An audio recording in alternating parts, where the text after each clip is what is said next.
This podcast is not affiliated with any Grand Lodge, and the ridiculous antics and opinions of the hosts and guests are their own and should be dismissed immediately.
Curry and Malibu does not go good together. Are we recording? Yeah. Oh, hey. Welcome to episode 7 of our Masonic podcast in the studio 357. Yeah. That's Heath. That's Dave. I'm Joe. And this is our guest, Jeremy Martin. Hi. He's in Bellevue Lodge 325 here in Omaha, or I guess in Bellevue. Yeah. You're special with your own city down there. I know. Yeah. I know. Is also a lifetime member of Chester Lodge number 72 in Chester, Illinois. Yeah. Obviously, the one you were raised in. That's the one I was raised in. You're right. And I'm going to tell you what's special about Chester Lodge. Chester, Illinois is the home of Popeye. Really? Yep. The real Popeye. The creator of Popeye, E.C. Oh, the Seeger, creator, was okay. actually born in Chester, Illinois. Not too far from where I grew up at. The house is still there, and they every September they have Popeye's picnic. And Really? Yeah, it's really cool. They've got monuments all over the town and of Popeye and all the characters, and yeah, it's pretty cool. That's pretty neat. So the 150-year anniversary of the lodge, they put out coins, and on one side of the coin was Popeye in a Masonic apron. Cool. So yeah, That's pretty neat. yeah, pretty neat. All right, that's it. Let's see, what are we going to raise a glass to? I mean, you don't even have one. Okay, so we're going to skip that part. Somebody's not prepared. Damn kids. Hey. All right. Oh. See, what have we been up to? What have we been up to, kiddo? Since the last episode, not since January. What have we been up to? All right, so Dave, what have you been up to? Working on Potentate's Ball a little bit. Getting ready for Shrine Bowl, Nebraska. That's about it. So, Yeah? biggest part of it. Jeremy? Potentate's Ball, something about my wife and I being the chair people for that. It's this year's been quite busy. We not only Potentate's Ball chairman, the Legion of Honor. I ended up doing the Fez Ball for Commander Jim Wolf, which was a great turnout. We had a really great time with that. We're getting ready to start doing our memorial flags here pretty soon, so right. we're pretty busy with that. And just got back from CSSA Midwinter. So, Perfect. Yeah. I've been up to remodeling your house. Yeah, I have been up to that. And we had our Cruise and Cushions meeting on Wednesday. Oh, we had a Cruise and Cushions meeting. We did. Yeah. Rather And, than remember in. It won't matter Nice. when this releases on Monday, but we had a really kick-ass stand-up comedy night Yes. on, let's see, last Saturday, which is really tomorrow. Tomorrow. Yeah. Tomorrow, but 2 days ago for you guys. Right, right. Good times had by all. We made a metric ass ton of money I hope so. I hope so. Yeah. Yeah. Yep. Be nice to have a fundraiser workout for It once. was. I think that's about it. Yeah. Make sure you visit our Patreon channel, subscribe, become a subscribing member, paid member. You can be a free member, which is great. We appreciate everybody, all of our fans. We'd appreciate you a little more if you did a paid membership. I'm just saying. No, it's Because Brother Egg Bransall is kind of lonely out there. yeah, he's our only one right now, and he's pulling the rest of you. I'm just saying. He's getting tired of pulling all the weight. Yeah, I know. But no, if you guys, we appreciate it. We always, I mean, we have subscriptions and equipment and stuff to pay for, and my wife says I'm done paying for stuff. Oh, Oops. Okay. Who knew? I've been there before. Yeah. No, she hasn't really pulled the plug on it, but she's like, pump the brakes a little bit. She has to relate things in car terms for me to understand them. Yeah, well, I can understand. Yeah. that, Yeah. Yeah. Otherwise, what are you talking about? I am a mechanic. Not cool, bro. Hey, I are a mechanic too. Yeah, you are a mechanic.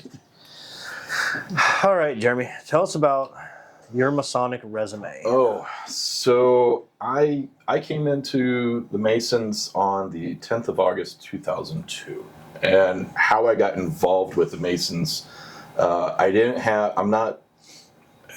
have any family members above me that brought me in. My dad wasn't a Mason. My grandfather wasn't. I was involved in reenacting, hence the tankard. In southern Illinois, south of St. Louis, there's a French fort, stone French fort there that my family was heavily involved in reenacting the French when the French were cool, as I will always put. There was a short time frame. Right, around the Revolutionary War, right? Yeah, 1750 to 1760. It was just very, very short. They were cool when they helped us. Yeah, And then right. Not so much the rest of the time. I noticed when I was, 18, 19, I noticed that the guys that I looked up to would go into this tent all together, and the gentleman would come out with a sword drawn. And I'm going, what's going on? That looks intriguing. Kind of interesting. And I asked the next morning, I was like, okay, so there's this guy, his name's Peachy. It was Mark Balance, but we called him Peachy because he was round as a peach. And I asked him, I was like, Peachy, y'all went into the tent. One gentleman came out with his sword drawn. What's going on? He's like, how old are you? I said, I'm 18. He goes, it's time. I'm like, time for what? Breakfast? Time for snacks? Snacks, second breakfast. What are we time for? And he's like, we need to sit down and have a talk. And that's when I was introduced to Masonry. And I didn't realize all the guys that I looked up to and that had looked out for my brother and I were all Masons. Every last one of them, all in the reenacting community. And what I considered uncles, because being younger, Right. quickly turned to brothers, and it was quite remarkable.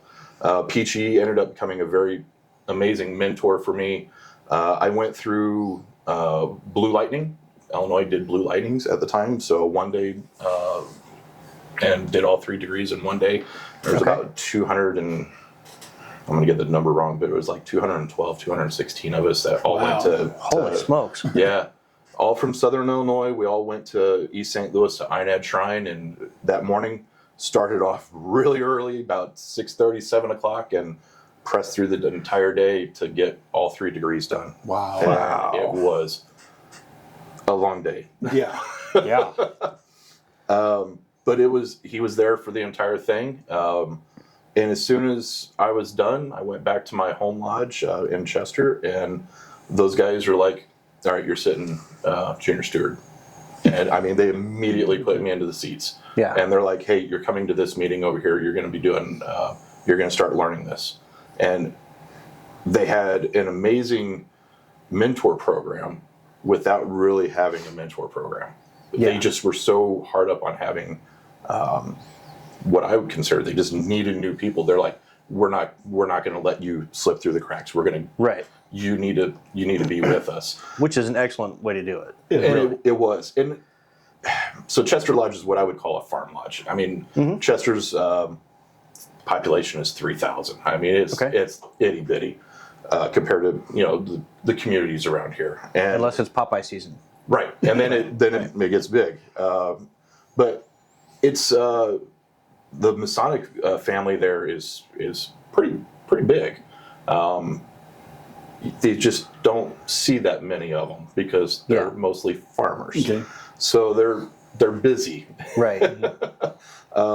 But yeah, so they took me under their wing and started getting me through the chairs, and then I joined the military the next year, and that all went on hold, and I came back from tech school. I was coming back from Mississippi, from Biloxi, Mississippi, and I stopped back home, and my grandfather, who I had top line signed right before I had left, and I was able to raise my grandfather before I left. I was part of that team to raise my grandfather. Wow. Nice. That's a neat cool. experience. Right. So I got to raise my grandfather. My grandfather hated anything to do with Masons. Yeah. He was a Marine during Korea, and he blamed all of his friends' deaths on a very, very famous Mason out of Missouri who happened to be president. At the time. Yeah. I can't imagine why. And I'm like, okay, well, and he hated the fact that I became one. And he's like, why would you do that? And I'm like, why not? I'm like, what do you think about Shriners? He goes, they're the greatest people in the world. I'm like, okay, why? He goes, well, your great uncle Frankie got burned up 90% of his body. They took care of all of that. Yeah. Okay. You got to be a Mason to be a Shriner. And it just blew his mind. Right. And within a week, he was like, how do I become one? I'm like, here. Oddly enough, that is not even close to the first time I've heard a story very similar to that. Yeah. Yeah. And it was great. I was able to do that, and we traveled to different lodges and started doing stuff together, and it was wonderful. And then I was going to school to be a music teacher, and it wasn't working out for me. Yeah. And I was like, all right, I'm joining the military. I'm getting out of this area. And when I was finally coming back to tech school, or out of tech school, I came back to Illinois, and my grandfather was like, you need to be in uniform tomorrow morning, bright and early. Your grandma and I are taking you up to East St. Louis. I'm like, there is nothing in East St. Louis that really interests me at all. And come to find out, we were going to the Shrine. And we went to INAD, and I remember him ringing the doorbell, and they asking, can we help you? And he's like, a noble secret seeks entrance. And I'm like, okay, what's going on here? And because I had no clue about Shrine at that point. Yeah. Came in and went through cold stands. It was just the potentate. That was it. Really? No other divan was there. And it was like a Saturday morning. I was like, okay. So I became a Shriner very quickly, and then I traveled to Omaha, and the next day. Really? Yeah. And here you are. And here I am. All these years later. All these years later. And it's been just awesome. So once I got out of the military, my wife is like, I got my deuce letter actually in the mail for INAD. She's like, what are you going to do with this? I'm like, I need to demit. I really should. I know there's a shrine out here, but I really haven't done anything. And I don't know how to go about it. And she's like, well, why don't you call him? I'm like, yeah, I don't know. And so I drove up to the shrine one day and ended up talking to Sandy. And I was like, this is who I am. This is what I'm doing. I really don't know the process. We're not moving back to Illinois. I'd really like to be part of this. How do I do it? And she walked me through the whole process. And at that time, Lester Sir Gary Unger was the potentate. Okay. And it was December of his year. So he was on his way out. And he's like, I have got a place for you. He's like, you're a veteran. I'm like, yep. And he goes, you need to join the Legion of Honor. Okay, what's that about? Well, they're a bunch of veterans. They could really use some new blood. Yeah. All right, sounds good. Yeah. It has been an absolute epic trip ever since. Those guys are a little rough around the edges at times, but they are some of the most genuine people I have met. Most like any veteran. Very rough around the edges, but some of the most genuine people you will ever meet. Well, you almost had me on the hook one time, except you told me that there seems to only be one Marine survive at a time in Legion of Honor. This is true. And with my luck, I'm not the one that's going to be sticking around. Yeah. We don't have a Marine right now either, so. Petition's in the mail, I'm just saying. Yeah. And I, yeah. The Marines, you get to any Legion of Honor, I'm sure you'll start looking at their metrics and kind of see what their unit's composed of based on the military base that's nearby. Well, of course, we're next to Offutt, so Right. Air Force is going to take the cake. Yep. We have a Coast Guard member, a few Navy guys, a couple Army. We don't have a Marine yet. So what you're saying is you need some heavy in there. We need someone in there to keep everybody else in line. We really do. You mean the Air Force doesn't do that? Sir, you do understand that we sleep in 5-star hotels. Yeah. Oh yeah, I know I did. But no, it's with the Shrine in the Legion of Honor, it's afforded me the opportunity to meet more veterans, Right. and hear their stories. And I've been afforded to meet people that I never would have thought meeting. I ended up going down to my first international convention, Legion of Honor convention, down in Overland Park. Okay. I'm a little embarrassed to say this. I'm talking to one of the international commanders, and he's asking me to be a chief of staff, and I'm like, I don't know if I can do that. And he's like, well, do you have a pen? We can write some, trade our information. Okay, well, I don't have a pen, and the meeting's letting out, and there's this gentleman that's walking by, and he's in his whites, bell bottoms, Navy uniform. I'm like, sir, do you happen to have a pen? He's like, you young kids just aren't prepared anymore. And he hands me his pen, and as he's walking past, on the back of his whites, Pearl Harbor survivor. Oh. And I just like, my heart just wants to sink, but at the same time, it's like, did I just seriously talk to a Pearl Harbor survivor? Right. And I tried the rest of the weekend to meet that gentleman, but he was there just for the meeting. And there you were, just stealing his pen. Stealing his pen, absolutely. Which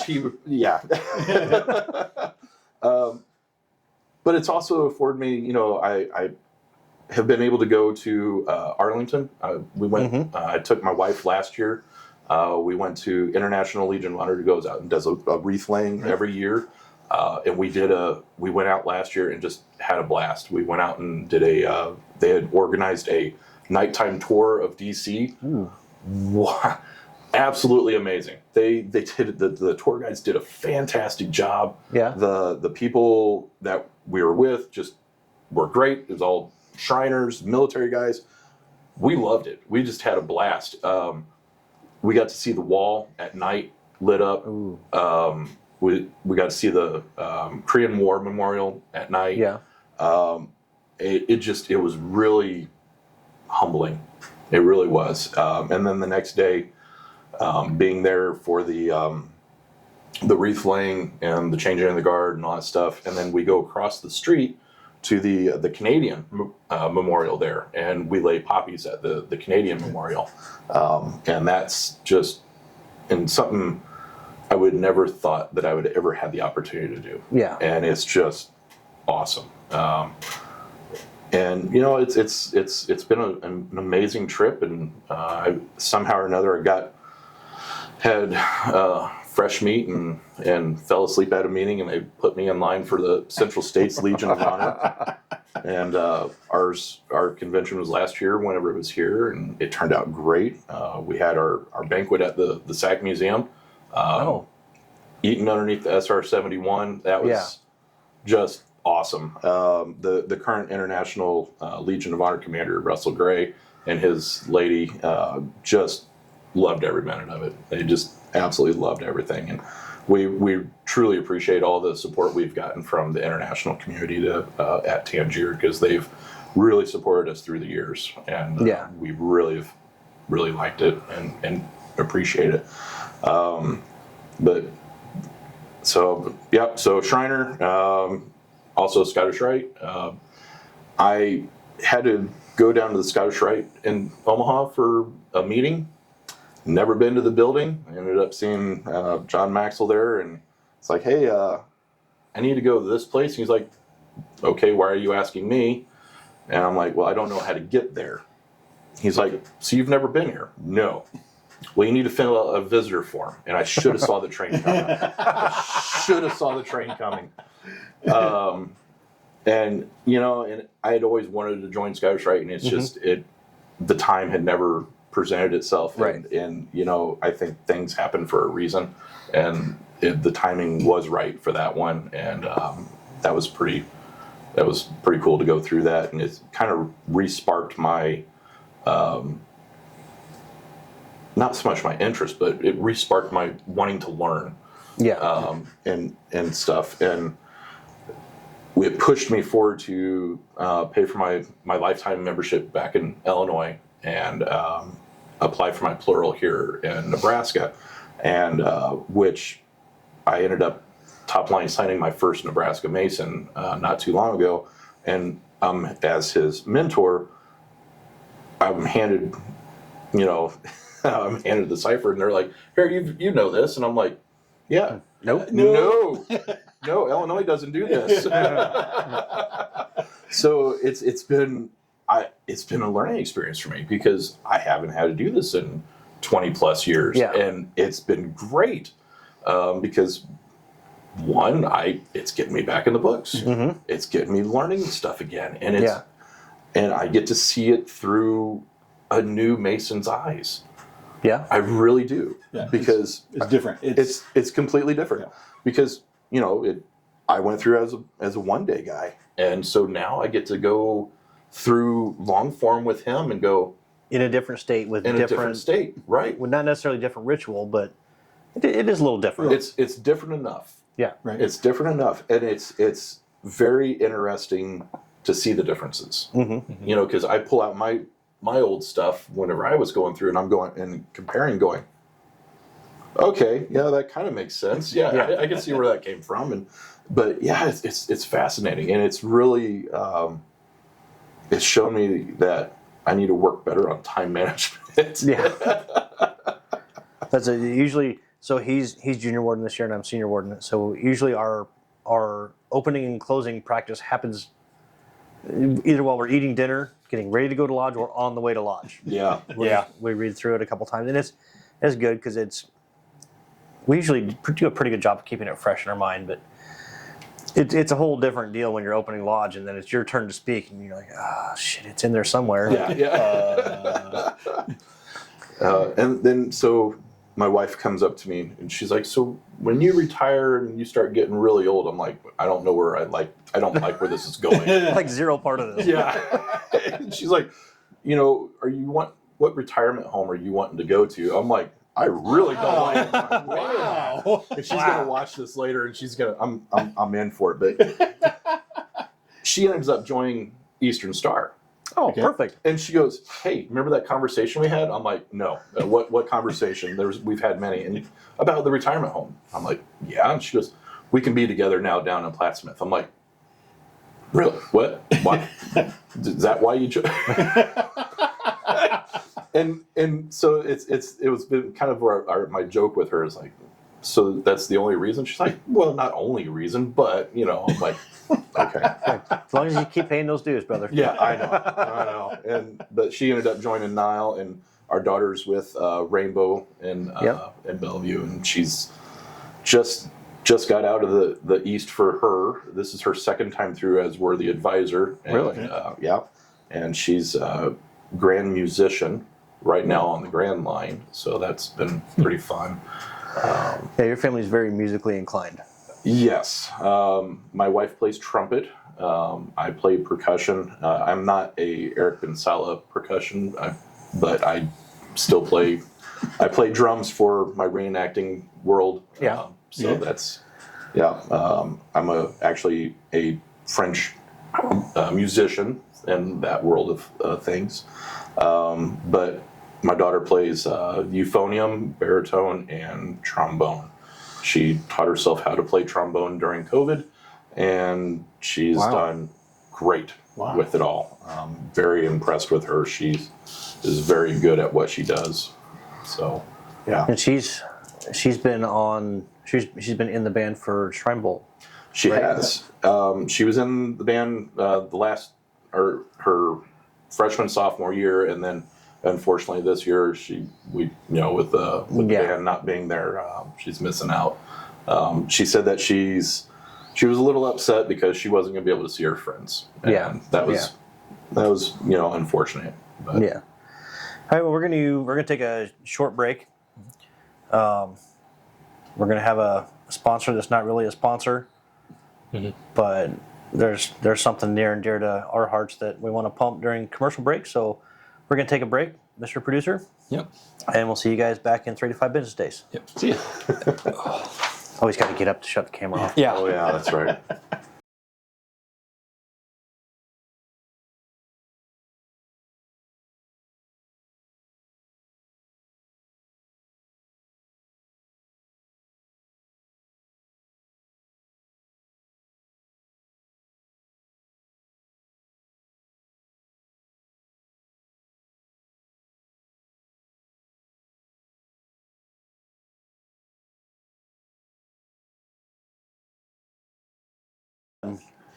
You hit it? Did you hit it? Yep. And we're back. Woo! Everybody refreshed? I am refreshed. Are you refreshed?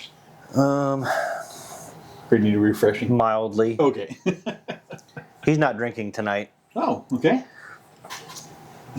Lightweight. May or may not be concussed. He's still concussed from Wednesday? Yeah. Tuesday? What did you do? I may or may not have ran Hang on. He was walking like this.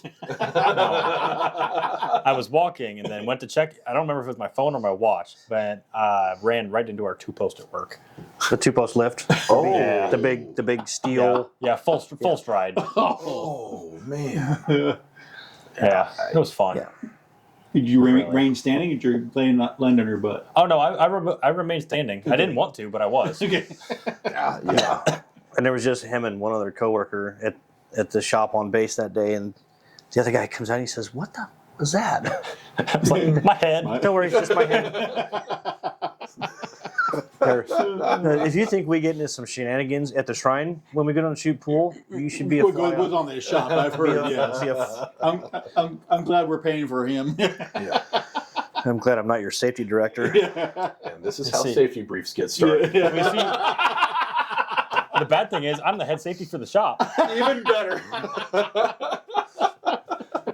We should probably quit talking before somebody gets in trouble. Yeah. That's probably a good idea. So how long have you been in the Legion of Honor? Oh my lord. Was it like right away when you became a Shriner? Yeah. Well, it was actually no. So it was right away whenever I got here to Tangier. Okay. So my grandfather was a Legion of Honor and a Keystone Cop, Okay. and There's a combination. Yeah. sure enough, isn't it? And so I remember going to Popeye picnic parades and seeing the Oriental Band and Omar, the sword thrower, out front, just tossing the sword all around, and just, it was great. And then my grandfather ends up joining that shrine. I'm like, wow, that's pretty awesome. Yeah. Do you know Omar? And so when he ended up getting me involved, top line assigned me and going through Cold Sands, he's like, whenever you are ready, we'll get you in these other groups. Like, okay, well, that day never came Yeah. with him. I ended up, getting out of the military and then going, diminishing up to Tangier and getting in. Well, his health ended up declining. And, as we're born to die, Right. it just kind of went downhill, unfortunately. And he had a couple strokes and, he just started kind of getting locked in and, Yeah. taking him out to go fishing, which, he was my fishing buddy, right? Right. And taking him out fishing, and we would go eat lunch or breakfast afterwards, and he would start having conversations with me about going fishing with his dad and his brothers. And I would ask him, well, when was that? And he's like, well, you would know, you were there. And I'm like, no, I never met your dad, Yeah. But so I would tell him that I became commander. And the only response I got from him was, did you fall asleep in a meeting? Yeah. And I'm like, well, probably. But, this is coming from the man who was really, really active in the American Legion before Masonry and all that stuff. 7-time post commander. Really? Wow. 7-time post commander. And he was past divisional commander for Illinois. So basically Springfield South. Yeah. So, I mean, when my grandmother always made fun of me, she's like, you're just like your grandfather. When you get involved in something, you jump in with both feet. Yeah. And you're there. And that's here it is. Yep. Yeah. And with, so I went through, ended up becoming commander for Legion of Honor here at Tangier, and ended up doing a 2-year stint as commander.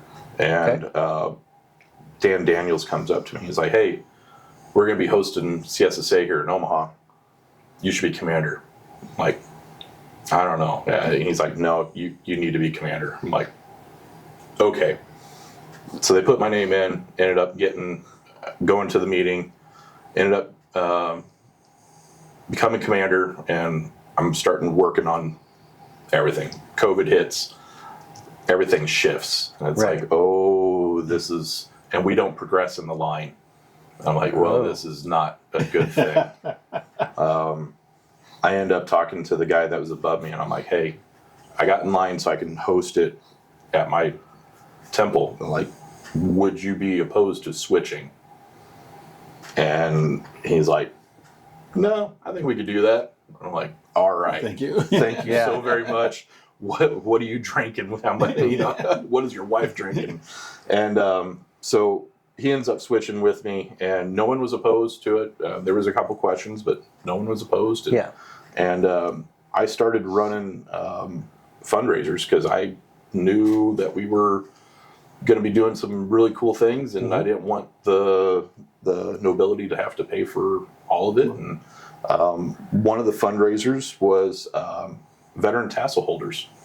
And the veteran tassel holders has done incredibly well for us. And not only just veteran tassel holders, we've got police, EMS, fire department. We've expanded to sheriff deputy. We've got Space Force now. Oh, no. I know. We've got Army Guard and Air Guard. So we've actually got a good selection of them all. They look great on a fez. I do. have the Marine Corps veteran one on mine. It looks beautiful. Yep. And it's I believe, the Imperial Potentate, I don't know, I may be correct, be wrong on who it was. I think it was Imperial Sir Bill Bailey actually put it in that it's the only other one you can wear two. You can wear it on top. Oh, okay. Yeah. So you're only supposed to wear one, right? But with the veteran one, you can actually wear with it. Nice. So you can actually wear two. What do those usually run? $20. Nice. Yep. And the proceeds goes to helping CSSA Legion of Honor do what we do, putting on our thing. It offsets our costs and stuff. So if anybody's interested, just get in touch with me. And we'll throw Jeremy's contact info at the end of the show.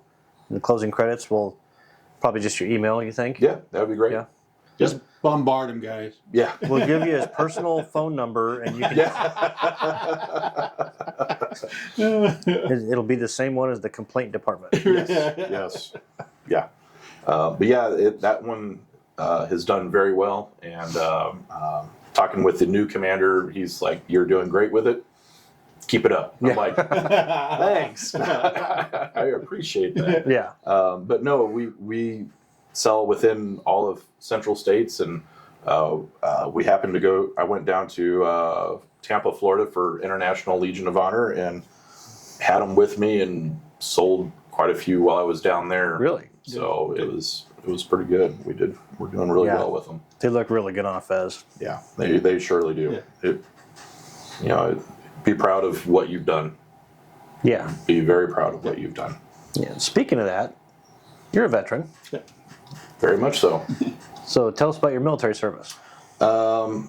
So went into the Air Force. I was working at Pizza Hut at the time, and I was opening up, making morning dough, and I'm like, is this really what I want to do for It's the not rest the right of my kind life? of dough, right? No, I said I'm done, and ended up calling my recruiter and ended up joining the military and went off to become an airborne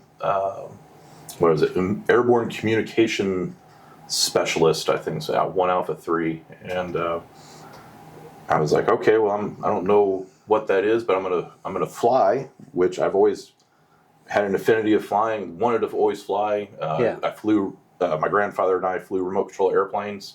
So it was, it kind of fit. It was like really cool. All right. Went through tech school, and they come in, they're like, all the instructors are telling us everything about the planes they worked on, the J-Stars, AWACS, all that stuff. It was like, yep, this is all these really cool war stories. We get the one guy that actually served here at Offutt and flew on these planes, and he flew on the Cobra Ball, and we're like, hey, tell us about this. His name was Mioski Porter. I could still remember him. He was very super dry humor. He's like, well, there was this one time. Oh yeah, right. That's classified still. We're like, oh my God, really? And sure, whatever. And went on with life. And then we get here, and we're like, we get the briefing about all these different jobs, and we had a guy that come down, and Jeff McRae. I remember Master Sergeant Jeff McRae. And he comes in the day room. He gives us this briefing. It was an awesome briefing about the program, and it was a really cool brief. But I'm going, I still want to go anywhere other than there. It's Nebraska. I really don't want to go there. And of a class of 10, there was only 2 of us that were able to leave with clearances because we were on the backside of the TSA bubble. And we both got to Offutt. And it's like, well, this is going to be interesting. And as I progressed through my career, I realized Not a bad gig. This is the place to be. Right. Yeah.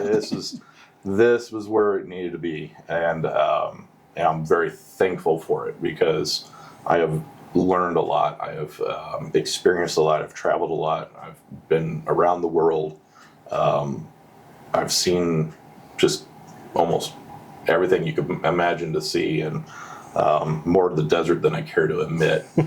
I prefer cold weather. I mean, I'm a Midwest boy. I mean, I've got my Midwest coat on year round, so Yeah. yeah. I'm okay until the air starts biting, and then I'm. Yeah, and my dad always makes fun of me. He's like, well, it's a dry heat. No, it's not, Dad. No, it's not. It is not a dry heat over there. It is. Put your head in the oven and then put a pot of water in there with it because it's hot. My dad asked me, he's like, well, what's the hottest you ever been? I said, the temperature in the back of the aircraft said 140 degrees. And we sat there for 4 hours with engines running, and it's just like, I am melting. Yes. When you're in a flight suit. Oh yeah, it know. didn't matter. Yeah. Well, at that point, you take off and you get up to altitude, and everything just freezes. Right. Because it's like negative 100 outside. Well, there's no insulation No. in those airplanes. I mean, No. it's a shell. No, and there's no insulation in a flight suit either. No. Nope. Yeah, it was just yeah, it was great. I loved it. I love flying. I got to travel the world. I got to see some really cool things. Got to do some really cool things. Got to meet some really interesting people too. Tech school down in Biloxi. Yeah. When we got there, we were on the phase program. So as you progress through tech school, you understand what we're talking about. So phase 4, we were phase 4. So we were basically almost permanent party. We could do whatever we wanted. We could stay out as long as we want. No big deal. We go to the Beau Rivage, which is a casino, microbrew pub. There was a microbrew pub there. Served great beer, had live entertainment at night, live bands and stuff. So we'd show up on a Friday night, just have Stay a good there time. until Sunday, right? Yeah, pretty much. The bouncer was a brother. And my girlfriend at the time, now my wife, came down and gave me my Masonic ring when she'd come down. And as I'm walking through, he grabs my hand and was like, if there's something you need, you let me know. I've got your back. Not a problem. We're in there and it's Jose Cuervo night. If you buy, yeah, you see what You got a feeling you're going to call that favor in. yeah. So, so as there's 4 of us there, and this young lady comes up and says, "Hey, I want a Jose Cuervo shirt. I'm going to buy you guys shots so I can get a Cuervo shirt." Okay, no problem. Sounds like a good deal to us. That's a win-win. Right. She leaves, and this guy shows up. "Hey, she's with me. Leave her alone." Okay, sorry. What's going on here? And apparently, it was a blind date that was not going well, and he was not happy, and she was trying to get away. And she saw 4 guys that walked in together that were by themselves. Yeah. And so he talks to us. She's coming back. He leaves. And I'm going, okay, this is really odd. And I'm like, hey, what's going on with this guy? She's like, blind date, not going well. He's not taking the hit. Got it. I'm going to go talk to my brother. So I'm leaving, and he like corners me. He's like, hey, you don't understand. And I'm like, no, I think you need to go and just call it good tonight. Yeah. Cut your losses, go home. I'm going to go talk to my brother. And he's like, I'm not scared of your brother. I'm like, okay. Fair enough. That's on you, bud. So I go and talk to him, and he's like, which one is he? I'm like, he's the one that's giving me the crazy eyes over there. Yeah, I see him. He talks into his collar, and all of a sudden 2 guys come out of nowhere, grab him, and take him behind the scenes because they don't go out the casino floor behind the scenes. We go back to the table, or I go back to the table, and she's like, hey, you guys aren't tech school students, are you? We're like, well, that's kind of an odd question. Yes. She's like, all right, look. Oh, no. She just gets this like disheartened look in her face. She's like, I'll buy these for you, but you got to promise you won't drive. We're like, deal. We don't have a car. And she's like, I'm like, why would you ask that type of a question? I'm the ADAP counselor on base. Oh, shit. Oh. So for those non-Air Forcers, tell everybody what that is. ADAP is your alcohol, drug, and I don't know what it is. It's Addiction. basically addiction program counselor, basically. If we had alcohol, And she's handing out shots to get a free T-shirt. Yes, yeah, yes. The tech school students. Score. Definitely a win-win. Absolutely, yeah. And Building her own clientele is what she was doing. job security is Yeah, what that's right. called. In the Marines, we call that Tuesday. Yeah. So we're going to talk about this later, but we'll jump into it now because it's on my brain and my memory is junk. So I was in the Marines from 95 to 99. I happened to be in Millington, Tennessee, and I wasn't a Mason then, but I was the guy at the door. All 145 pounds of me, of 2.5% body fat of whoop ass. So me and 2 of my friends from my unit, we were bouncers at Betty Boop's karaoke bar in the upstairs. It was on Madison Avenue in Memphis, Tennessee.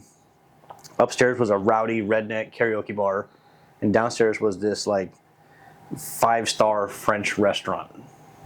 And it was such an odd combination. So anyways, in the city limits of Memphis back then, I don't know if it's still that way, but there was no closing time for bars. You could walk in with a bottle of liquor in your pocket and drink it. Oh, all right. They had to stop selling beer, or they had to stop selling alcohol between like 2 in the morning and 6 in the morning, something like that. So, but you could You could stock up ahead of time. right, you Yeah. could get $100 worth of wooden nickels, right? Oh, yeah. So it was just, I mean, it was literally almost every night, and then you just lived on the weekends because we were bouncing. We got to sing free karaoke, and if we broke up a fight, we'd get a bonus. Well, there was one night that led to my demise. I'm one of the few people that was lucky enough to be Lance Corporal and PFC twice. Figure that out if you know what I'm talking about. Yeah. Actually, private too. Made corporal once. But anyways, there was a pretty nasty bar fight broke out. Two guys. I mean, I've always been little, but probably 6'4", 6'3", 6'4", 2.5 bills, big guys. And so they get in an argument over a girl, and we're all about the same size, just in shape Marines, dumb, think we're gonna kick ass to the whole world. And we did pretty good, but this guy grabbed one of us in each hand by our shirt and just picked us up and tossed us over a table. And it was a knockdown drag out. Ended up, the owner of the bar, who was an Elvis impersonator of all of 85 pounds, in a jumpsuit, rhinestone jumpsuit, pulls out his .357 Magnum with a dirty, hairy barrel and puts a hole through the ceiling. And so then the Memphis Civilian Police Department shows up, and turns out that the XO got a little narrow-minded when the Shore Patrol had to pick us up from the civilian police station because we were on a Navy training base. So we got made examples of, and that's kind of how I ended up serving my country and fighting for my country, and ended up with a bad conduct discharge. And then I met Jeremy a lot of years later, 20 years later. He says, "Oh, you're in the Marines. You'd be in the Legion of Honor." I said, "Well, I don't know if I can. I got a bad conduct discharge. Like that's no bueno." And he says, "Let me find out. I'm gonna make some calls and see what I can find out." So you got a hold of. I got a hold of the international commander at the time, and actually I got a hold of the international lieutenant commander, the one that was actually asking me to be his chief of staff. Dave Janap, and Dave Janap actually started his shrine career here at Tangier. Really? So he had ties back to Tangier, and so I contacted him. I'm like, I need help. Right. This is the situation. I said, someone has vouched for him to be a Mason. Someone has vouched for him to be a Shriner. He is a good man. Yeah. So why are we hamstringing ourselves? And he and I talked quite a bit about this, and ultimately what it come down to was it had to be honorable. But what my decision was, we needed to scrub everything forget everything Shrine, Mason, Legion of Honor. That's not important. Right. Yeah. That's where this all started, was just to try to get me in the Legion of Honor. Right. And it kind of snowballed. Yep. And you saw me at a function, or it might have been a hamburger night or something. I think it was hamburger night. Yeah. And he was like, "Look, here's what you got to do. I've been talking to some guys. You got to call your congressman. Yep. Write him a letter, do something." So I did. And the congressman, I'm going to leave his name out of it because he is a Master Mason. I'm going to stop there because it's not that hard to figure out. Right. So I contacted his office, and basically they said, here's some things that you have to do. They directed me to some forms to fill out. And then there was, 5 or 6 character reference letters that I had, people that I've known throughout my my career, and friends and coworkers and whatnot. And it ended up 3 years later, and we hadn't talked that much in between No, there. we really hadn't. Turns out I send Jeremy a message on Facebook Messenger one morning. It was like 5:30 in the morning. Yep. Yeah, I'm up before the chickens. and that's fine. It was great. I sent him a message, and all I said was, "We did it." Yep. And I got goosebumps now. Yeah. So I actually went back and read some of the character reference letters, and I actually had tears in my eyes. Yeah. So basically what happened is the letters and the congressman's influence and Jeremy's initiative basically went through the Naval Board of Appeals, and I am now of upstanding veteran status of a general under honorable conditions discharge, which is just one step below an honorable. Yep. So What Hoorah. that has afforded you is back to the VA benefits that you have earned and deserve. right, which That was what I had initially said we need to work on getting back. And Right. that was the start of all of it. It's like, Yep. don't worry about Legion of Honor, don't worry about anything else. This is what we need to work on now. yeah, The rest of that stuff we'll deal with later. right. So yeah, that was the best message I had gotten in such a long time. Yeah. And it's awesome. And I'm not gonna lie, I talk about that at work. Oh shit. Oh no, I do. I talk to the young airmen about it. Yeah. I use that as an example. I'm like, Say, here's what you don't do. Don't be this Oh, guy. no, not at all, not at all. It's nothing like that at all. I use your situation as an example of ensure that you fight for what is yours. Yeah.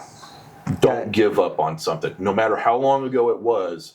Don't give up on it. And I was really on the fence about even doing that, even starting that, right? Because You were real apprehensive. pardon my language, but I'm the one that fucked up. I made my bed and I'll sleep in it. Sure. I Absolutely. Whenever I screw up, I own it. I 100% own it. Absolutely. Completely agree with you on this. So I was like, I'm just going to live here in the mud, and I'm fine with that. And I still argue with myself. Was it really the right thing to do? Do I really deserve it? And I probably do, but there's always the self-doubt. But both my pickup and my Corvette have Marine Corps veteran plates, Right. and I get a discounted Cracker Barrel. And you have a Marine Corps veteran, United States Marine Corps veteran tassel holder. Tassel the holder on side my of your fez. Yes, sir, I do. And it looks damn fine. Yeah. I think we caught you on the first weekend you were selling those I think so. at a parade. Yes, you did. Absolutely. All right, well, we're going to take another quick break. We'll come back, and we're going to talk about conspiracies when we come back. Ooh. Yeah. So we'll refuel a little bit. Mm-hmm. Well, our producer shuts the camera off. Got some sick Good. pull-out game. How are you now? Yep. Okay. All right. All right, we're back with Brother Jeremy, and it's time to talk conspiracy. Oh, man. So this could, it doesn't even really have to be Masonic. It can be any conspiracy. Except, I'm going to draw the line at political. We're not going there. Yeah, well. Oh, Politics is all garbage anyways. conspiracies. Yeah. I mean, I sent you the outline 3 weeks ago. It's not I know. like you didn't have time But to see, think about it. I know. But see, being in the military, there's always conspiracies Oh, out yeah, there. yeah. And it's just, keep your enemies close and your friends closer. And, Right. And those that you can't trust, you just listen on. So, Yeah. Yeah. yeah. What is my favorite conspiracy out there? Or maybe like the most screwed up, maybe, or the most ridiculous. Obviously, we've all heard the Masons are trying to take over the world. My answer to that is, well, we'll do that as soon as we quit arguing about what we're going to have for dinner. Right. Because that's We're not having beans again, are we? exactly. Well, see, that's what's funny out here is it's beans here. Okay. Back home, it's sauerkraut Oh, okay. because there's a big German contingency back home, and it's sauerkraut. It took me 21 years or 19 years actually, 19 years of my life to realize I like sauerkraut. I didn't grow up eating it, but when I joined to become a Mason, I found out I like sauerkraut. That's funny. It's in every single meal. So where you're from, do you still have some Pennsylvania Dutch? There's actually quite a bit in that area. Is there? There was quite a bit of actual, no kidding, Germans in that area that had moved into Germantown. That's actually the town, Germantown. And I'm going to get the story wrong, and I'm sure there's an individual that's going to watch this that's going to call me later on because... Oh, sweet. Send complaints to... Send complaints to, yeah. So, right prior to World War I, a lot of those guys came over. And because they saw how things were going, they left. They stayed over here, and they kept their language and all their stuff. Well, World War II happened. They stopped speaking German. Yeah, they were not very popular. No, not at all. And they changed their names in quite a bit and lost a lot of that history, unfortunately. Yeah, that was really unfortunate. Yeah. But, it's unfortunate, but a lot of the families back there, too, they're doing research into their families. And that's what's very interesting. And they're traveling back overseas to find their roots and to do the research and find out where they came from, where their families actually were, originated from. That's really great. I haven't done that because I am a mutt, and most of my family came from, on my mom's side, came from England. So, yeah. Yeah, I did the DNA test. My dad's adopted, and I always thought we were Italian. We have dark hair. We, have somewhat oily skin, hair, whatever. We tan really easy. So I'm thinking definitely Italian, Mediterranean, something like that. Nope. Irish and Scottish. Like English, Irish, Scottish. There's some Norway mixed in there and a little bit of Portuguese. But I've got to, Dave sees in the summertime, this tattoo just looks black. I've got to be the tannest Irishman on the planet. Yeah. It's kind of fun. Yeah. Being a tan Irish guy without red hair. Which actually, that's pretty rare to have red hair. Yeah. But yeah. Yeah.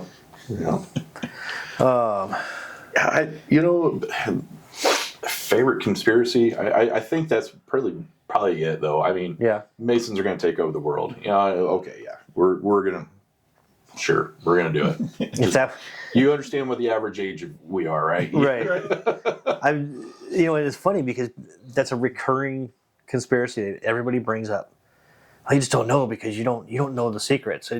A friend he works with. Oh, well, you're just not 32nd or 33rd degree Masons. You just don't. You're just not at that level yet. Yeah. Don't you think? I'm 32nd. I don't know. Don't you think we would have taken over the world after World War II, and when we had, our numbers were exponentially larger, or any time in the last 800 years we've been an organization?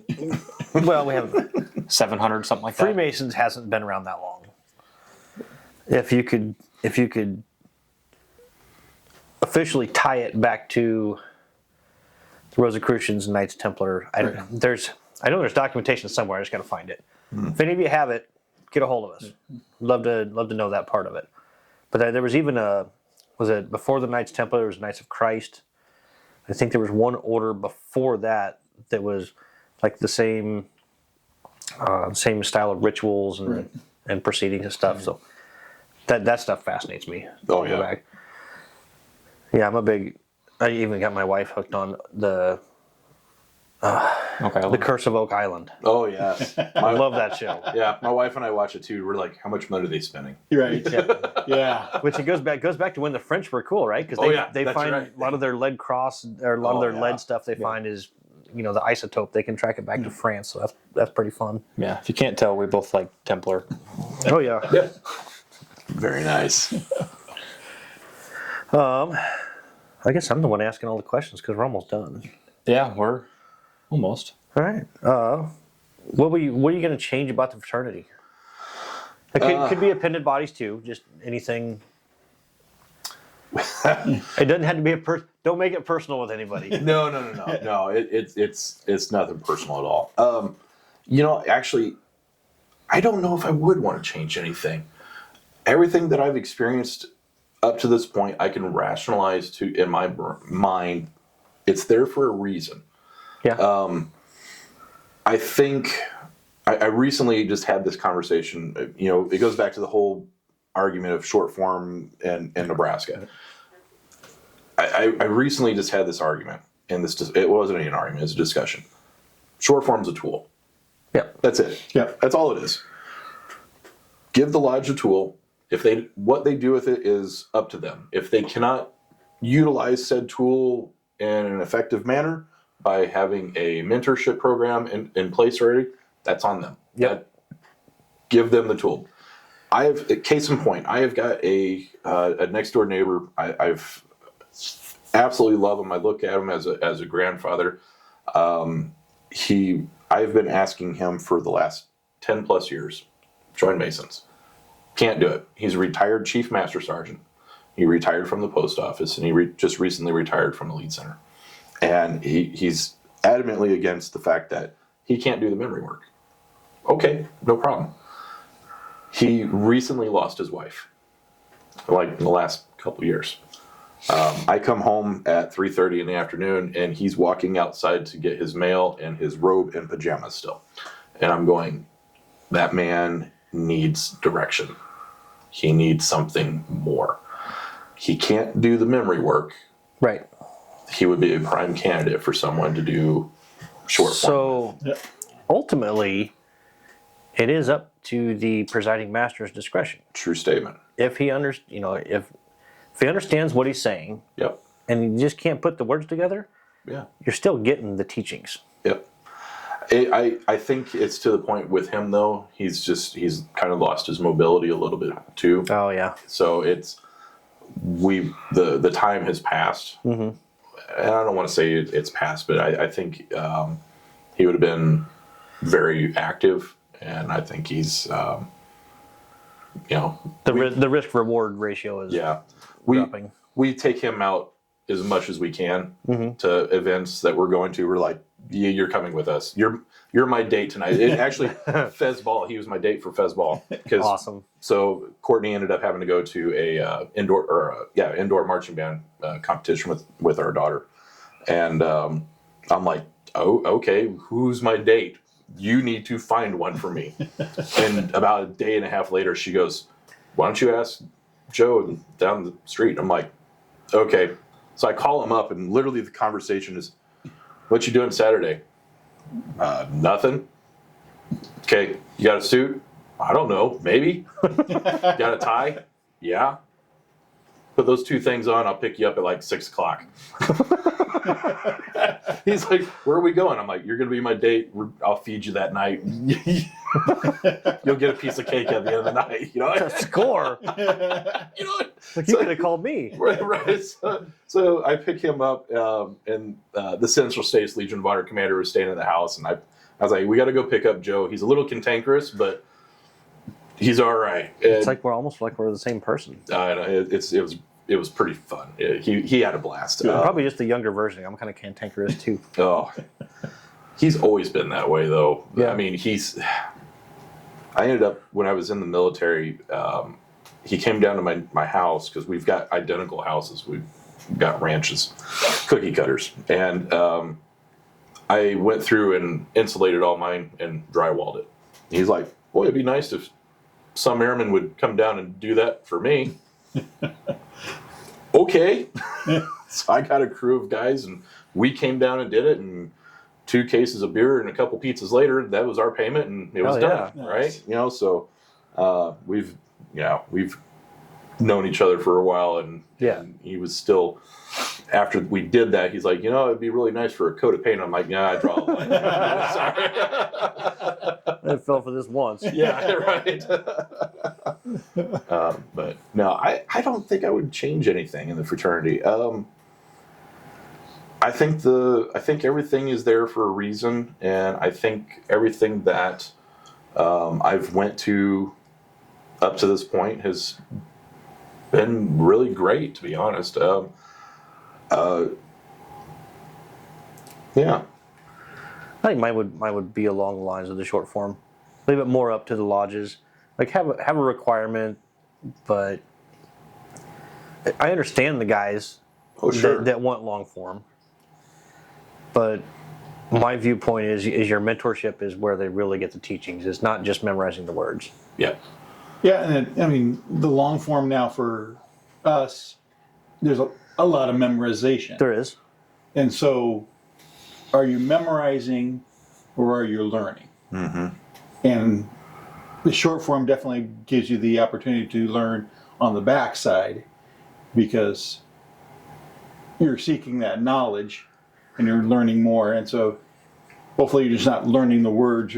If you're doing the long form, not learning the words, you're actually learning what's going on. Yeah. But there's so much there, you can't absorb it all. So, Well, I can tell you. So I went short form, the really short form. He went long form, and much like Eric said in the last episode, he's like, "Great, I'm a master mason." What the does that mean? Yeah. right. Absolutely. I mean, we both feel the same way. Like that's actually one of the reasons of this show. Just get out there and meet our brothers and find out more about the craft because it's now I'm at the age now I've kind of got a cushy job. Still getting my hands dirty, but I'm not working 70 hours a week anymore. It's like I've got time to soak some things in now. Yeah. And that's actually, that was one thing that I absolutely love about the fact that my home lodge did what it did. I went through the one day and immediately they put me back in the seat and they're like, yep, we're going to teach you everything. And it was great. And They can't learn on the sidelines. Just get you active going. Exactly. Right. They get you in there. They get you going. They keep you active with it and keep you going with it. And they're like, hey, we're going over here to this lodge to work with them. I want you to sit over here. I want you to watch what this guy's doing. Listen to what he's saying. And we had a guy, Tommy. Gosh, I can't think of his name. He was about 1,000 years old. But he knew the ritual forwards and backwards, and he was the type of guy that would correct the state lecturer on where he would put the. Yeah. Those were some tense moments. I can't imagine. And it's like, do you want to do this, Tommy? No, this is your job. Well, then be quiet over there. Yeah. But no, it was great being able to go with those guys and actually experience from different lodges. We traveled to several different lodges and it was fantastic being able to learn from all those guys. And kind of getting back to my grandfather's, when my grandfather passed, I called back home and I was like, hey, called the shrine, let them know that, hey, my grandfather passed, and I called so there was 10 of us that went through the Blue Lightning, and of the 10, there was like 4 of us that are not worshipful masters. And I'm one of the 4. Most of those guys stuck around in the area. And I called one of my really good friends. Like, hey, Gramps died. And he knew my grandfather. And I was like, I need you to contact the lodges. And he's like, done. Let me know what else you need. I'm like, all right. And so at my grandfather's funeral, all these people that I knew from whenever I first came in all just showed up. And the guys that that I had known that were worshipful master and stuff were on the Illinois State Grand Line now, and I'm going, oh, you guys, you're somebody now. This is awesome, and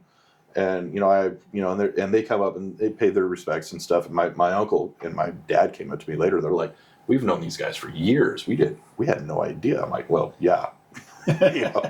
We grew up with a lot of these guys. Yeah. But yeah, that's probably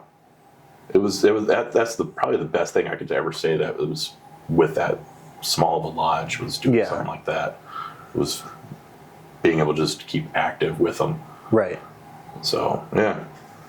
I think that's the most one of the most important parts, because if you're bringing a brother into the lodge, he's new, he doesn't know a whole lot, he doesn't know a whole lot of other brothers most likely. Mm-hmm.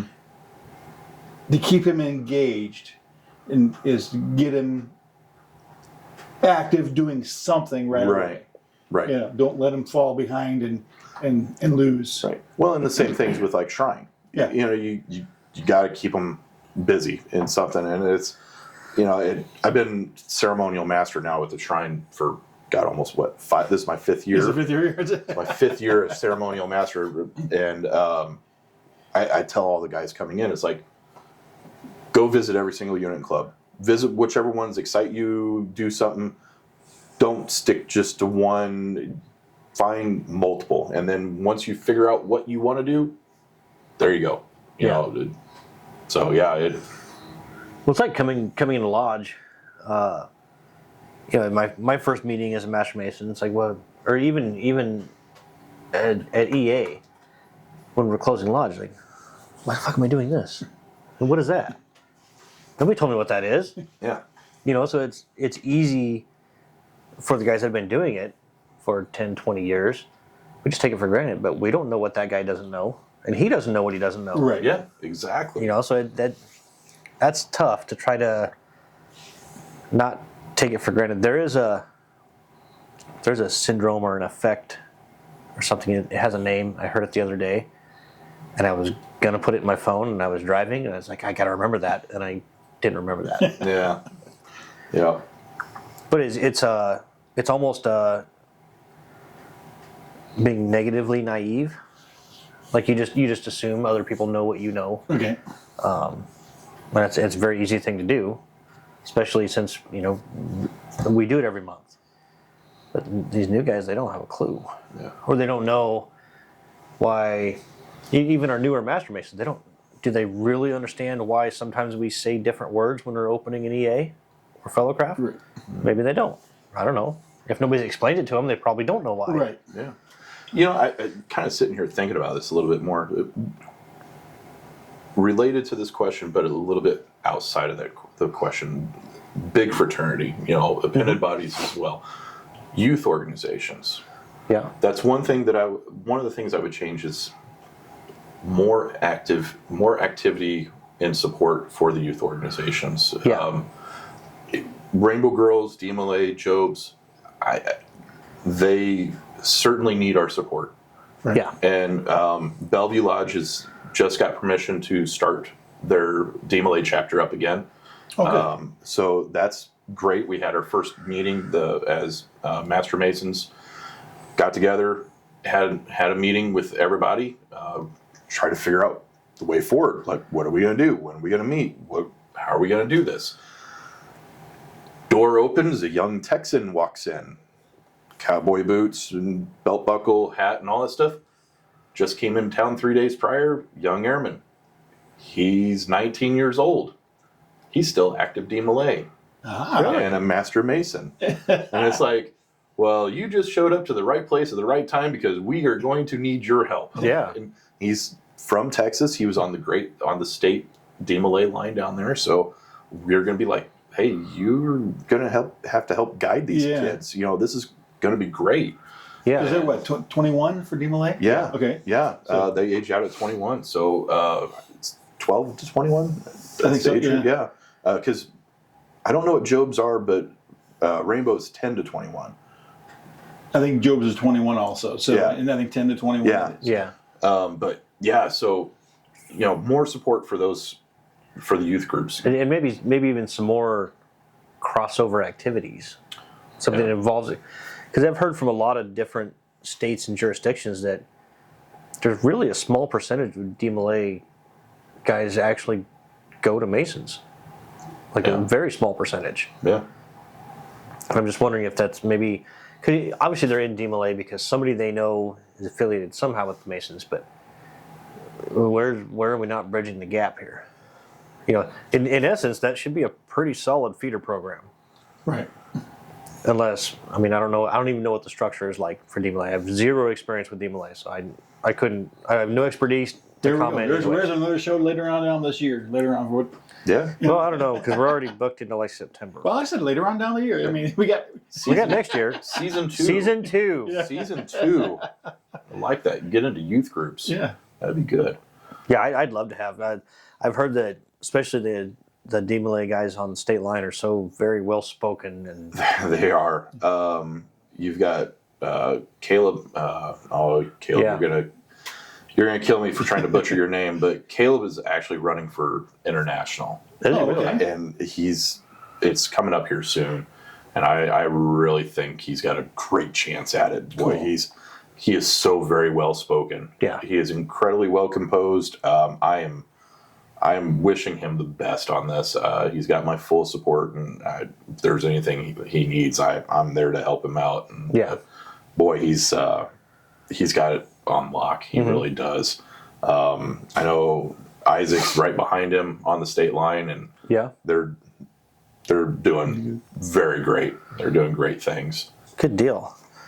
All right, well, we're going to take another quick break before our camera shuts off automatically.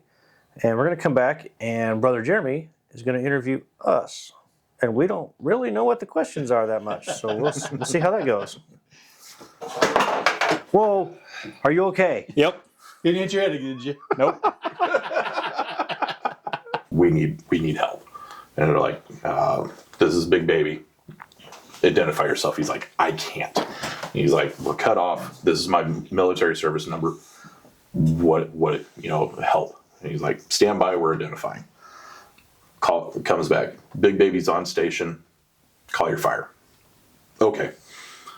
Said, this is where we're at. This is what we need. He's like, guy comes back on the radio. He's like, all right, Big Baby's coming in hot and heavy. Take cover now. And he said that entire area just lit up and just exploded all around him. And they finally made it back, and they asked him, he's asking around, he's like, who the hell is Big Baby? And they said, oh, you didn't hear, that was the old man off the coast. That was the old man on the Missouri, heard you guys needed help. And you basically just called fire from the USS Missouri. Yeah. And throwing 16-inch.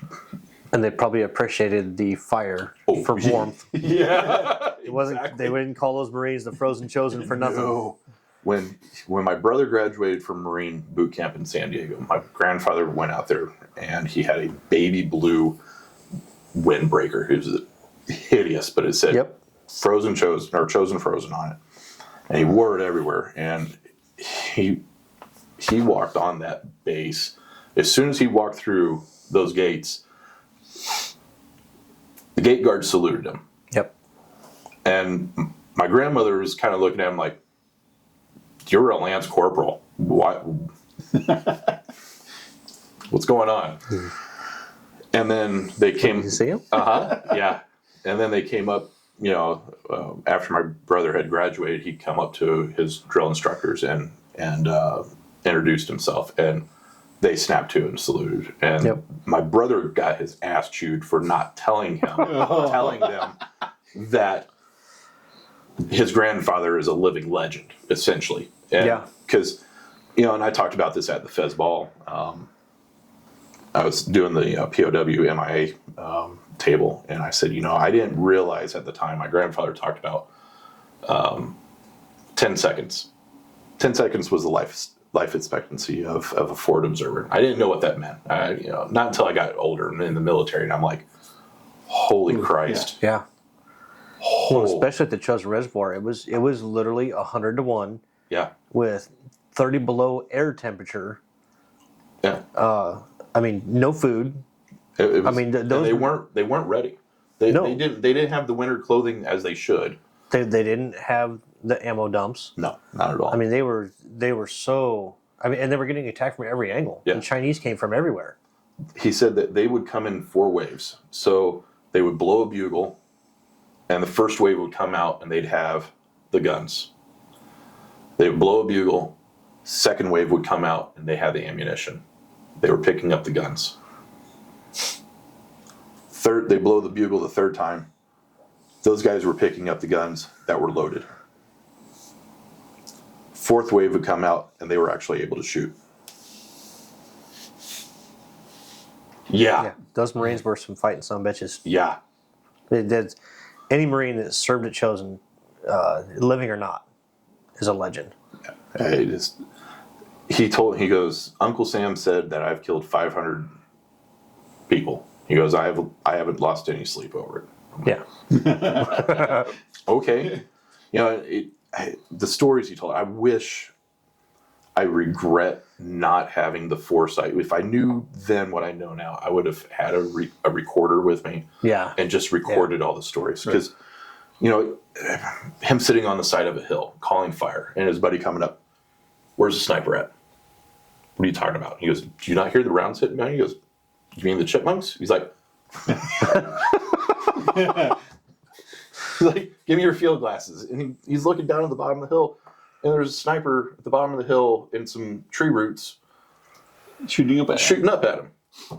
So he his buddy waits and takes a shot. He's like, I'll be back. He goes down. 40 minutes later, he comes back, throws a gun at his feet, and he goes, here you go, there's a souvenir. Okay. The hell am I supposed to do that? No. He goes, where's the front sight post? If you want that, you need to go dig that out. That firearm, it was a Mosin Nagant M44 carbine or whatever, one with the bayonet that folds alongside. Yeah. My uncle has it now. I've actually gotten to shoot it.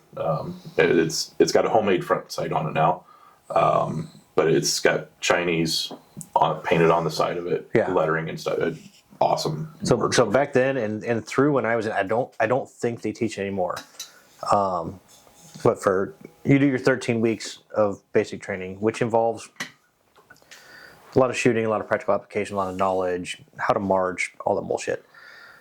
Then you go home for 10 days and you go back for combat training for another month of specialized combat training. And you do a lot of using a compass, and you do a course both in daytime and nighttime. Make sure you can navigate where you need to go. Yeah, all land nav. But it was pretty much, if you weren't learning or eating or sleeping, you were practicing line training. And it was linear infighting neurological enforcement. And it's a lot of pressure points. It's a lot of reactive, defensive movements. Okay. There was 13 different techniques that you drilled all day, every day. Mm-hmm. And they are second nature. Yep.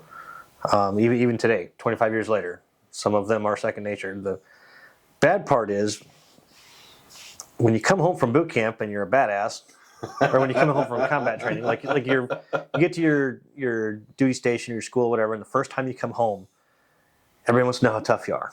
Oh yeah. Everybody wants to push the button. Yeah. The bad part is most of those movements that we were taught end with you raising the heel of your boot as high as you can and driving it through their skull. Right. Yeah.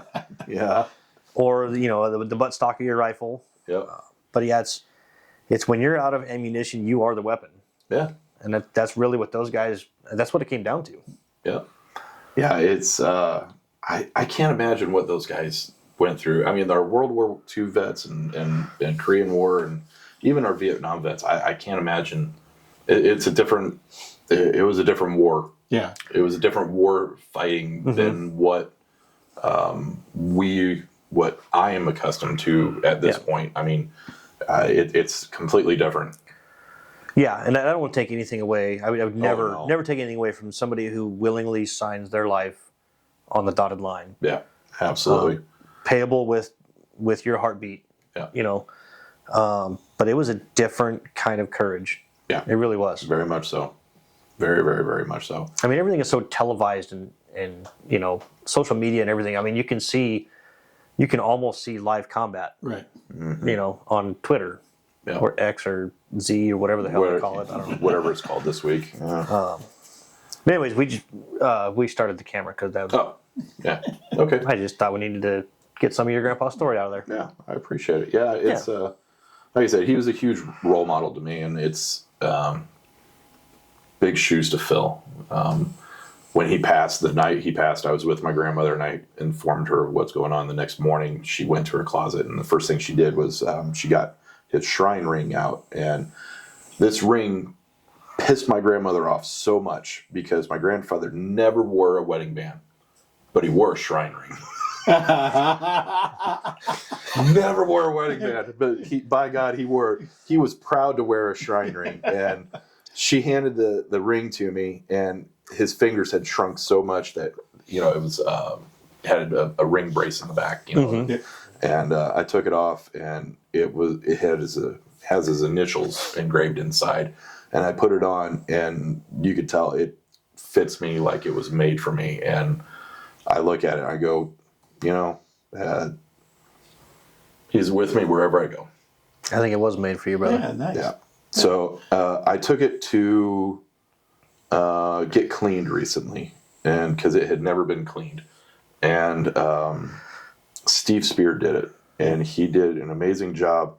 And I asked him, I said, "You guys can do laser etching?" He goes, "I was wondering if you wanted to do that." And I think that's the next thing, is I'm going to put my initials inside. Yeah. Awesome. So yeah. Really cool. So you ready for me to ask you some questions? Yeah, sure. What the hell? All right. So you guys are on episode 7 now with me, right? Yeah. Okay. So with we don't need your shoes off yet. Not yet. Not yet. We're getting there. Okay. So with this being episode 7, how's your journey been with this podcast? What have you guys learned with this?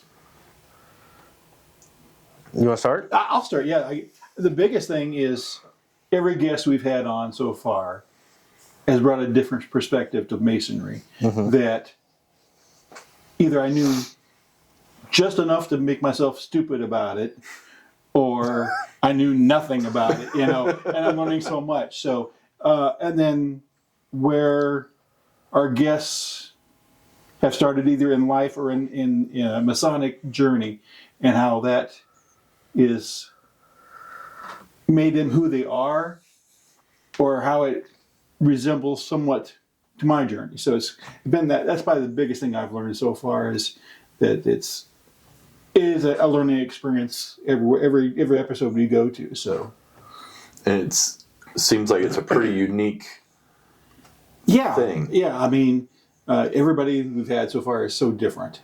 Yeah. That it's been fun. So. Yeah, it really. Yeah, I'm going to ride the shirt tails of that. It's even the guys from our lodge that we've had on the show. I found out stuff I never knew and never would have known if we didn't have them on the show. Yeah. Like Tom's grandpa being the Grand Master of Illinois. Right. Yeah, that was really cool. Yeah. That was really cool. Well, I blurted out on the first second episode. The first episode Of what I experienced while I was at the altar, being made giving the obligation at them as a Master Mason. Yeah. And feeling the presence of my grandfather there, so. Yeah. And you've told nobody. No, I had told nobody. I didn't tell my brother-in-law, my top line signer, who was master of the lodge, who raised me. Yep. But yeah, so That was Byron was probably the one person I didn't really learn a whole lot about that I didn't already know, because he never shuts up. I'm joking, Byron. I love you. Oh no, because we've heard the story 3 times already. So In the same hour. right. But no, I really appreciate getting to know new people, not just our guests. We get flooded all the time with emails and Facebook messages, and it's so refreshing to me that you always have some self-doubt, like, oh, am I really being a good Mason? Am I doing what I'm supposed to be doing? What are these other guys doing? Yeah. You look at guys like Eric, and you're like, man, he's really got it going on. But then you realize he's just a regular guy. You know, that's just he's doing this right now. And he's really good at it, and someday I'll find something I'm really good at. Someday. But no, I really enjoy. Which is weird. I enjoy meeting new people and finding out about them, because I don't like people. You don't like people. I'm You're very reserved, and your people you associate with. I really have a lot of anxiety about meeting new people, and crowds and stuff like that. Grand Lodge I have no problem with. I'm fine at Grand Lodge because I know I'm amongst brothers and it's relatively safe. But like, yeah, concerts, a packed grocery store, not going to happen. Yeah. Everybody's a threat, and I can't get to the door fast enough. Yep. Understand that feeling. Yeah. I get it. You go to a restaurant and you sit in the corner facing the door. Yep. I have my good days and bad days. Yep. Sometimes your hand is halfway under your shirt already. It just. Yeah. What about you, kiddo? For me, it's honestly pretty close to the same as you guys. It's just getting to know the people I thought I knew. Yeah. You learn so much more about a person that you just never didn't think that there was much more to learn, but there's everything to learn. And then, like with Eric, I knew of Eric, and we've met him a few different times at Lodge, but like never really sat down and talked to him. And even with you, like I've met you a couple times, but didn't really know you. And it's good to know and sit down and hear the stories. Yeah. Oh, and with Eric, we sat here for an hour after we stopped filming. Right. Yeah. Oh, yeah. We could have easily filmed another hour. Yeah. Yeah. And that's the other thing. I mean, the conversations that happen between the breaks is just that's catching up. Those kind of conversations is what prompted us to do this show. Yeah. And that's awesome. Yeah. That's awesome. Absolutely. Yeah. Absolutely. It's fun. Yeah, it is. So where do you envision this podcast going in the next year to 5 years? This is your guys' brainchild. So I'll let you guys start with this one. Let's start with a year from now, and then go out if you're still 5 years. I would say worldwide, but we already are. That's where I was going to go to. We were looking last night. Yep. And we have somebody in the UK. Mm-hmm. We have 1 or 2 people in Pakistan and somebody in Greece. Really? That at least follow our Facebook, which I would assume that they have seen something of the YouTube. Cool. And it's highly probable. I don't have the analytics pulled up, but YouTube is recommending us something like 8,500 times, and we're getting like a 5% click-through rate of those 8,500. That's cool. That's amazing. Yeah. And of our highest rated episode, our second highest rated episode is our first one, which means people are watching a show and going back and then watching from the beginning. Yep. Mm-hmm. That's awesome. Which is great. And like I said, we started this just for us as an outlet. Mm-hmm. Thought maybe let's throw ourselves out there, see what happens. Super happy with where it's going. I'll jump to the 5 years. Mm-hmm. I hope we're still sitting around this table somewhere. Mm-hmm. Whether it's your basement or my basement or somewhere, I don't know. Yeah. Still meeting guys and having great conversations.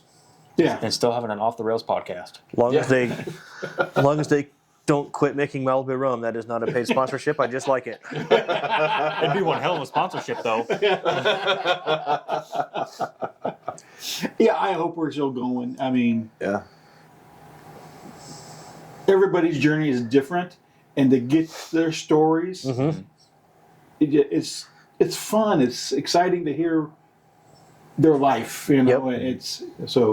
And to get a one-on-one glimpse of it is even better. So Plus, I would have never known you were a lifetime Illinois Mason. Yeah. So you guys that haven't been a guest yet, 2 weeks before, months ahead, we scheduled the episode filming. But a couple weeks beforehand, we have a show outline. And we all kind of sit together and come up with some questions and stuff, and then we email it to our guests. And then they can make amendments or suggestions or whatever and say, I'll talk about that. I don't want to touch that with a 10-foot pole, which I don't think has happened. Not yet. No. But anyways, that way there's no surprises. Everybody knows what's coming down the pike. Like you with asking us questions, we kind of have an idea, but we don't know what you're going to ask us. It's a little scary. It's a little scary having the shoe on the other foot all of a sudden now. Yeah. I'm not really sure I like where this is going. We're asking the questions. But yeah, I'm having a blast doing it. Mm-hmm. I get to spend time with my best friend and my son. and we get to hang out and drink and bullshit, and that's the 3 things I like to do. Wait, And- hang out. You know what I mean? Yeah. Keep your shoes back on. Yeah.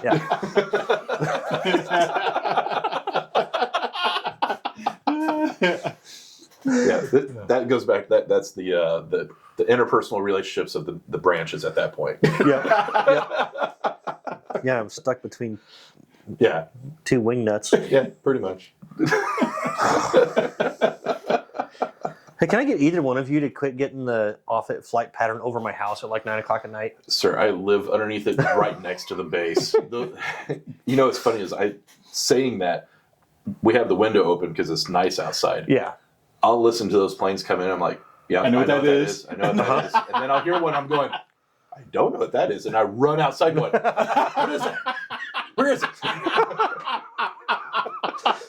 Jeremy's the guy on his front porch with night vision. The one, I tell you though, the B2 comes through here and does touch and goes from Whiteman. And you don't hear that. No. I mean, I live literally right underneath the flight path. You do not hear that plane. I mean, it's. I'm driving to work. I'm going, what is that triangle? Oh, okay. Well, that's a cool bat wing. You know. Yeah. It's a gorgeous plane. Oh, it really is. It is absolutely amazing. But yeah. Yeah, you can definitely tell you start being around those planes long enough, you start recognizing those engines really easily. So what else you got? You got any other questions? Oh man, I've got lots of questions. I'm a married man. You should know this. You've got all of us at this table probably have. Well, you're We don't have close the enough. answers, though. Yeah, we don't have the answers. We've at been all. given the answer. It's easier that way. Yes. Yeah, I'm going to pay for that one later. That's our newest conspiracy. There it is. Freemasons have figured out a woman. Oh. I haven't figured that out either. No, not at all. Not at all. No, I really like those answers. Those were really great answers. Yeah, it was my first try.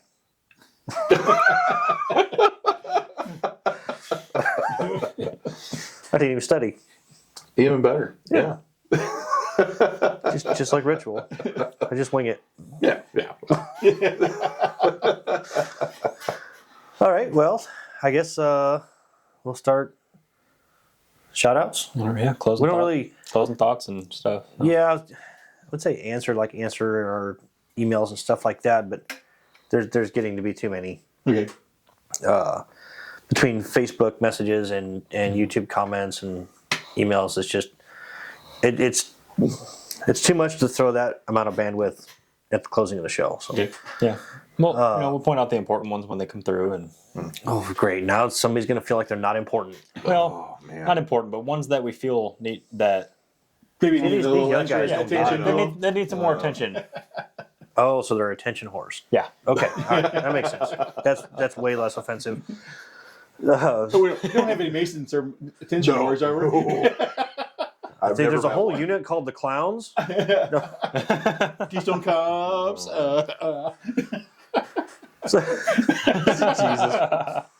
God, are we still going to have dues cards next week? We're not affiliated. Oh yeah, we're not affiliated with any Grand Lodge or appended body. Let's see, March 29th, Shrine Bowl unit at Tangier in Omaha is having their fish fry from 3 to 7. Real good food, guys. Excellent. I think it's their 6th year. Yeah. 6-year annual. The cod, mac and cheese, waffle fries, and coleslaw. So And it's good. nice meal. It's real good. What's the next one? Saturday, April 6th, the Red Cross. You have Cross three S's there. I'm not going to fix it. Red Cross Blood Drive from 9 to 3, and Potentate's Ball at the Scottish Rite. Yeah. I believe. Where's the Red Cross Blood Drive? Is that at the shrine? At Tangier. At Tangier, yeah. Okay. What's the next one, Dave? Sportsman's Raffle. So Tangier's 2nd annual Sportsman Raffle on April 13th. $20 a ticket gets you an opportunity to win, God, how many thousands of dollars? A lot of thousands. Oh, it was a lot. Yeah, $15,000, I think it is, worth of Shields gift cards. The $20 also gets you lunch there. So come out and have some fun, but lots of side raffles going on. So be a good time. Absolutely. What's our last one? Rainbow Girls. So I came in and the right time in a conversation between Tim Birdsall and Bill Pickle.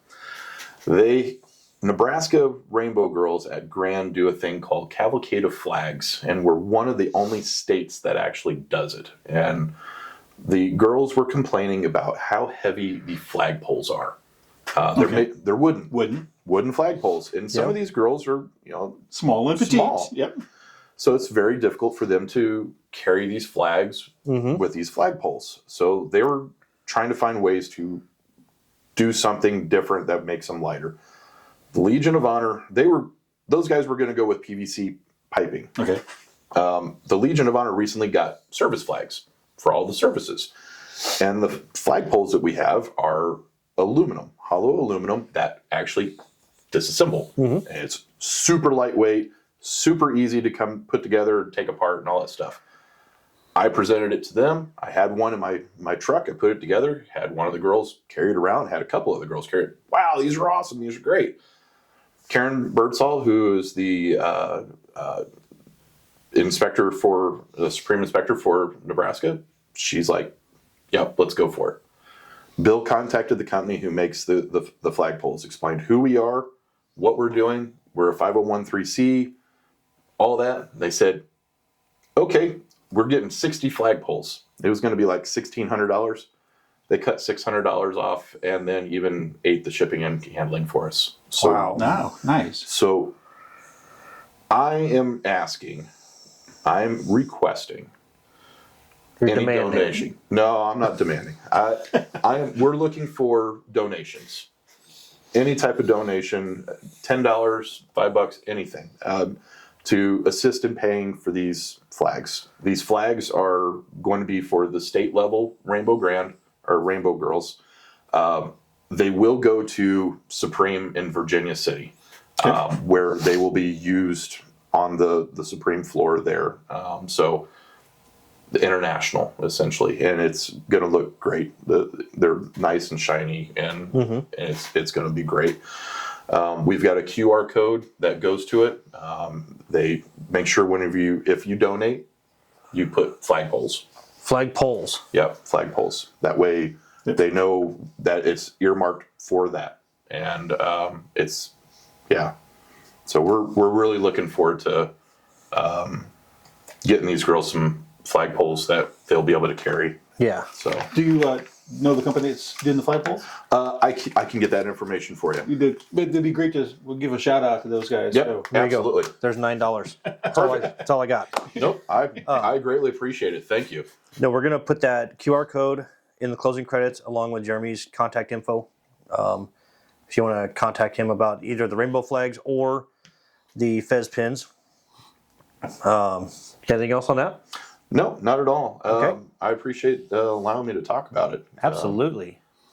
I know the girls will You be. threw money out there. That just means I got to throw money out there. You know that. Got to keep up with the Joneses. I don't. Mine's bigger than yours. No, I threw 10 out, so I'm bigger than yours is. Oh, There you go. my belt's bigger than yours. Oh, I know mine's bigger than yours. Oh, I don't know if I'm sitting in a good place here. I'll have to get on the QR code. I don't carry cash. So we did have an email sent to us. They asked if we could throw this on the show for them. It's for the 2024 Midwest Conference on Masonic Education. It's in Minnesota, Bloomington, May 3rd to the 5th. Registration is now open at www.marycharliemaryedward, that's MCME, 1949.org. The keynote speaker is Dave Baronic, former Top Gun instructor. His presentation is titled Educating the Educators, How Top Gun Does It. The registration at the website has hotel booking, conference schedule, and a phone app. So check them out. That came from Brother Matthew Parker. So we've got that out there. Hopefully you guys can make it. Yeah. Where'd I go? Right here. Other than that, check us out on whatever you're watching, YouTube or Spotify. Check the other one out. We're looking at probably expanding maybe to iHeartRadio, maybe a couple of audio-only ones, Okay. which is kind of a pain in the ass to us. Oh, by the time the camera's going to shut off soon. Anyways, leave us a message, like and subscribe. Send us an email at studio357podcast@gmail.com. All one word. You can also find us on Facebook and give us a follow and send us a message occasionally. That was too fast, wasn't it? Sounds like you're selling something. I am. I want some money for advertising. No. If you'd like to advertise with us, just get a hold of us. Shoot us an email. Send us a message on Facebook. I think we're up to 55% of our watchers on YouTube are subscribers. Yeah. So All right. we're getting a lot of views. I think there's a very good chance between YouTube and Spotify that we're going to break 1,000 views before April 1st. Great. Cool. That's fantastic. Anyways, it's all thanks to you. We'll give you guys props. Thank you guys. Until next time, travel well, my brothers. All right, turn that damn thing off. I got to pee.